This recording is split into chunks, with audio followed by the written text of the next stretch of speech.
I was only in the shower for 20 minutes, and I left my phone sitting on the kitchen counter. When I came back, the recording was still going. I hit play and heard my daughter-in-law say, "She'll never find out. It's already done." That night, I didn't cry. I opened the safe and started going through my entire life. She'll never find out. It's already done. Those whispered words coming out of my daughter-in-law's mouth changed everything on that rainy evening. My name is Clara. I'm 68 years old. Ever since my husband passed 5 years ago, I've been living alone in our big, fully paid-off house in suburban Seattle. At least I was, until exactly 1 year ago. That's when my son Lucas and his wife Brooke moved into the empty upstairs floor. They said they needed to save money so they could buy their own place soon. At first, I was genuinely happy to have my boy close again. But that warm, motherly feeling disappeared completely within the first few weeks. Brooke started treating the whole house like it was hers. And me, I was apparently just a free live-in maid. That particular evening, we'd eaten dinner together at the big table again. I'd cooked a nice meal, set the table properly, and then quietly loaded the dishwasher while Brooke loudly complained about her exhausting day at the office. Lucas just sat there silently like he always did. After dinner, I headed down to the bathroom on the main floor. All I wanted was a long, hot shower to wash the day away. I left my phone sitting on the kitchen island without thinking twice.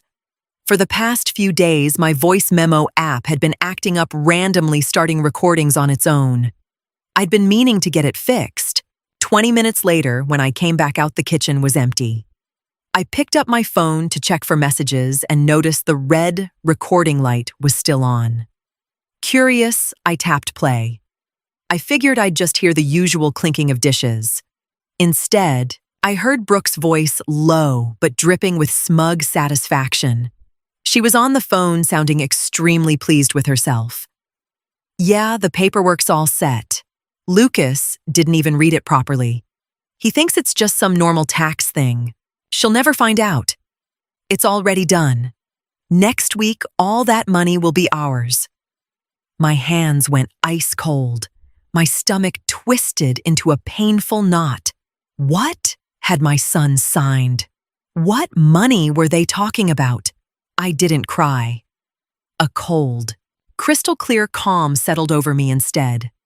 What exactly was she planning behind my back? I locked myself in my bedroom and listened to the recording 3 more times. Brooke's voice sounded so calculated, so cold, without a single ounce of guilt. My son Lucas had always been easy to influence. He hated conflict and would do almost anything to avoid it. Brooke had clearly figured that out and was using it against him and against me. I sat down at my desk and opened the heavy wall safe where I kept all my important papers, old bank statements, and insurance documents. I went through every folder carefully. Then it hit me like a ton of bricks. 3 years earlier, when I was in the hospital for weeks with a bad case of pneumonia, I'd given Lucas a full power of attorney at the bank just as a precaution in case something happened to me. We never officially canceled it afterward. Brooke must have found those old documents while I was out grocery shopping one day. The next morning at breakfast, I acted completely normal. I made a fresh pot of coffee, put out warm rolls, and smiled politely. Brooke looked relaxed, barely paying attention to me while she scrolled on her phone. The second they both left for work, I picked up the phone. I knew I needed professional help to get solid proof without starting a huge fight right away. I called Mr. Harlan, a sharp financial investigator who used to do audits for my late husband's company. He knew all about hidden money trails and quiet investigations. We met that afternoon at a quiet little cafe on the other side of town. I played him the short recording and explained my suspicions about the old power of attorney and my life savings. Mr. Harlan listened quietly, took careful notes, and nodded seriously. "Give me exactly 3 days, Clara," he said calmly. "I'll use my contacts and find out exactly what your daughter-in-law has been setting up." Back at home, Brooke continued playing lady of the house, tossing her dirty blouses into my laundry basket like it was nothing. I wondered what Mr. Harlan would uncover. 3 days later, Mr. Harlan placed a thick gray folder on the small cafe table. His expression was dead serious. "Your instincts were unfortunately spot on, Clara," he began quietly. He pulled out several printed documents. "Your daughter-in-law used the old power of attorney through your son to make major moves behind your back. 2 weeks ago, she initiated the full liquidation of your long-term CD and your entire stock portfolio." I stared at the papers listing every penny I'd saved over my lifetime. "The money is scheduled to be transferred next Tuesday to a brand new external account, one that's solely in Brooke's name." Lucas signed the forms, blank. She convinced him it was just some necessary refinancing for roof repairs on the house. I took a deep breath. The sheer nerve of this woman was unbelievable. She was trying to financially wipe me out and leave me broke in my own home. Can the bank still stop it? I asked, my voice low but firm. Mr. Harlan nodded. "Yes. The funds won't be fully released until Tuesday, so you've got a small window. You need to go to the branch in person." I thanked him, paid for my coffee, and drove straight to my bank's main branch. I asked for the manager. I'd known him personally for over 20 years. In less than an hour, it was done. I revoked Lucas's power of attorney immediately. All my accounts were locked down with new, strict security measures. My investments stayed untouched. The money was safe. When I got home late that afternoon, Brooke was lounging on the living room sofa, drinking my expensive wine and flipping through a fancy real estate magazine. "Clara, you still haven't ironed my blouses. I need the white one for a meeting on Monday," she said in that demanding tone of hers. I looked at her for a long moment. She had no idea her whole plan had just collapsed. How was she going to react when the new rules kicked in? I walked calmly into the hallway, pulled Brooke's unironed blouses out of the laundry basket, and carried them upstairs. I set the pile neatly right in front of her bedroom door. Then I went back down to the kitchen, grabbed a big box, and started emptying the shared fridge. All my good cheeses, the premium Black Forest ham, fresh vegetables, and quality juices went into a small, separate fridge. I moved into my private pantry. I locked the pantry door with a heavy-duty padlock. No more free-for-all in my house. The next morning, I heard Brooke's irritated voice echoing from the kitchen. "Lucas, where's the good stuff? There's only cheap jelly and stale bread in here." Lucas mumbled something I couldn't make out. A minute later, Brooke stormed into the living room where I was quietly reading the newspaper by the window. "Clara, what's with the lock on the pantry? And why are my blouses sitting wrinkled outside my door?" she demanded. I slowly folded the newspaper, set it on the coffee table, and looked her straight in the eyes. "I've decided to make some changes around here. I'm retired, not your personal maid. From now on, you two can handle your own laundry and your own groceries." Brooke snorted and rolled her eyes. "Don't be ridiculous. We're family. We help each other." She turned on her heel and strutted back upstairs like this was just some silly mood swing from an old lady. She still thought she was completely safe because she believed that come Tuesday, all my money would be hers anyway. But this was only the beginning of my new rules. That afternoon, I called a local locksmith. He came right over and replaced the electronic lock on the big double garage. Brooke had been parking her fancy leased car in there every day. That ended immediately. I wondered how she'd react when she got home that evening. It took until evening for Brooke to notice the next big change. I was sitting in the living room with a cup of herbal tea when I heard her car horn blaring outside. The garage door wasn't opening. A few minutes later, the front door slammed open and Brooke burst in her face, bright red. It was pouring rain and her expensive jacket was soaked through. "The damn garage door is broken. The code doesn't work," she yelled, dripping all over the hardwood floor. I took a slow sip of my tea. The door isn't broken, Brooke. I had the lock changed this afternoon. She stared at me in disbelief. Why would you do that without telling me? Give me the new code right now. I'm not parking outside in the rain. I set my teacup down very deliberately. No. The garage is part of my living space. I've decided to use it for myself again. You can park your car on the street, just like I had to do all last year. Brooke's eyes narrowed into slits. She hissed, "You're really an unbearable old woman. But just wait. Things around here are going to change, big time, very soon." I knew exactly what she was hinting at in her delusion. Lucas came downstairs looking worried when he heard the shouting. "Mom, what's going on? Why are you suddenly being so hard on us?" I looked at my son. He seemed exhausted and completely overwhelmed. "I'm not being hard, Lucas. I'm just setting clear boundaries in my own house. And here's your first utility bill, by the way." I slid a detailed envelope toward him. "Since you're living here rent-free, you'll start paying your exact share of electricity, water, and heat from now on." Brooke laughed condescendingly. "Don't worry, Lucas. We'll pay it out of petty cash," she whispered to him. But Tuesday was coming fast. The weekend passed in a cold, extremely tense silence. Brooke ignored me completely and spent most of her time on the phone out on the patio, talking quietly but excitedly about furniture and expensive home decor. She was already planning her luxury life paid for with my hard-earned money. While they were out on a Sunday afternoon drive, I took out my old spare keys to the upstairs apartment. I'd always respected their privacy before, but this was my house, and I needed to know what was really going on. I searched every room carefully.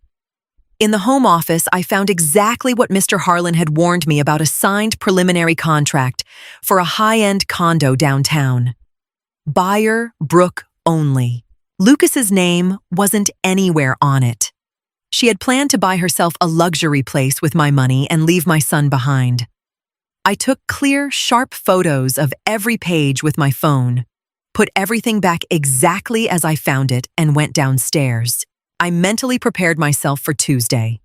On Monday morning, I didn't just unplug the Wi-Fi like some petty move.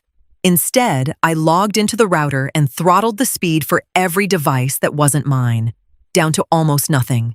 Streaming or big downloads became impossible for them. That evening, when Brooke tried to watch a movie on her big TV, she started cursing loudly about the constant buffering. This stupid internet. Nothing works in this old house. I sat downstairs in my armchair reading a book. Little by little, she was losing the comfort and control she'd taken for granted. But the real blow was coming the next day. Tuesday morning arrived bright and unexpectedly sunny. I made myself fresh coffee and sat at the kitchen table. Around 10 o'clock, Brooke was at the dining table, supposedly working from home. She was in a great mood, wearing fresh makeup and humming to herself. She was clearly waiting for the final confirmation of her big win. I casually wiped down the counter, watching her from the corner of my eye. At exactly 10:15, her phone rang. She glanced at the screen, smiled wide, and answered immediately. "Yes? Hello, this is Brooke," she said in that fake, sugary sweet voice. I kept slowly wiping the counter and listened carefully. Brooke's smile froze within seconds. Her shoulders tensed up. "What do you mean?" The transaction was unexpectedly stopped. Her voice suddenly turned shrill. She jumped up from her chair and started pacing nervously. "That's impossible. You have the power of attorney in writing. My husband signed everything legally." The person on the other end kept talking calmly. Brooke grew paler and paler, gripping the phone so tightly her knuckles turned white. "Revoked. When was it revoked? That's completely impossible." She looked wildly around the room until her eyes finally landed on me. I stood calmly at the sink, drying my hands on a dish towel, and met her gaze. I showed no emotion, no gloating smile, no anger. Just cold, quiet resolve. In that brief moment, she understood everything. She realized I knew every single step she'd taken, and that I was way ahead of her. I'll call you back later, she stammered and hung up. The silence in the kitchen was thick enough to cut with a knife. Brooke was breathing hard. The money was out of reach. The luxury condo, everything had been destroyed in a single second. I looked at her. "We need to talk tonight," I said. At exactly 6 o'clock that evening, the three of us sat around the big dining table. Lucas had just gotten home from work and looked confused by the icy tension in the room. Brooke stared stubbornly at the tabletop, avoiding eye contact. She'd hidden upstairs all afternoon. I placed 3 things neatly on the table: a small USB drive with the audio recording a copy of the revoked power of attorney and the printed photos of the condo purchase agreement. Lucas. I began my voice, calm but rock solid. "Your wife has been trying to secretly transfer all of my life savings into her own account behind my back." Lucas shook his head in disbelief. "No, Mom, that can't be right. We only signed papers for some simple house renovations." Brooke explained the whole thing to me. I slid the photos of the luxury condo contract right in front of him. "Read this carefully. Her name is listed as the sole buyer. She planned to take my money, buy that expensive place, and leave you here with me." Lucas stared at the paper. The color slowly drained from his face. He turned to his wife. "Brooke, is this true? Have you been lying to me this whole time?" Brooke jumped up angrily. "She's old anyway. What does she need all that money for? We still have our whole lives ahead of us. I was just trying to secure our future." Her voice cracked with frustration and raw greed. She didn't even try to deny it anymore. I raised my hand gently and cut off her shouting. "This isn't about your future, Brooke. It's about my property and basic respect." I pulled a formal letter from my pocket and placed it in the center of the table. "This is official notice to vacate. I'm giving you exactly 30 days to pack your things and get out of my house." Brooke gasped in shock. How would Lucas react? Lucas sat frozen in his chair, looking back and forth between the papers, his furious wife and me. The harsh reality was hitting him hard. He had looked the other way for years out of pure laziness and let himself be manipulated.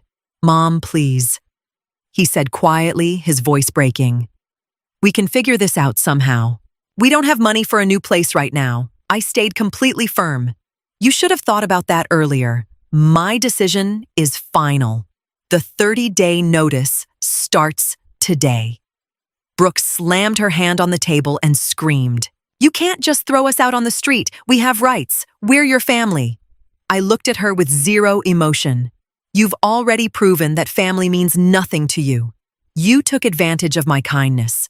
I had the locks on the front door changed this afternoon." I placed 2 simple new keys on the table. "These are for the small back entrance by the garden. From now on, you can only use the back stairs.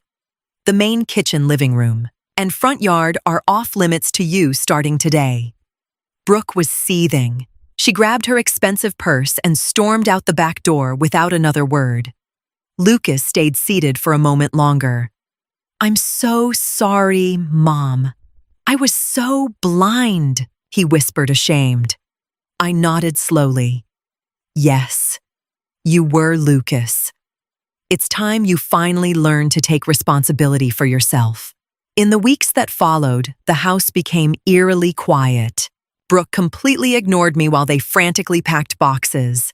They argued loudly every evening upstairs. Without my money, Brooke's dream of the luxury condo was dead.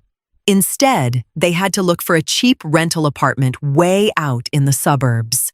I took back control of my finances, my space, and my peace of mind. The final moving day was gray and windy. A small, cheap rental truck was parked in the back driveway. Lucas carried the heavy boxes silently down the narrow back stairs.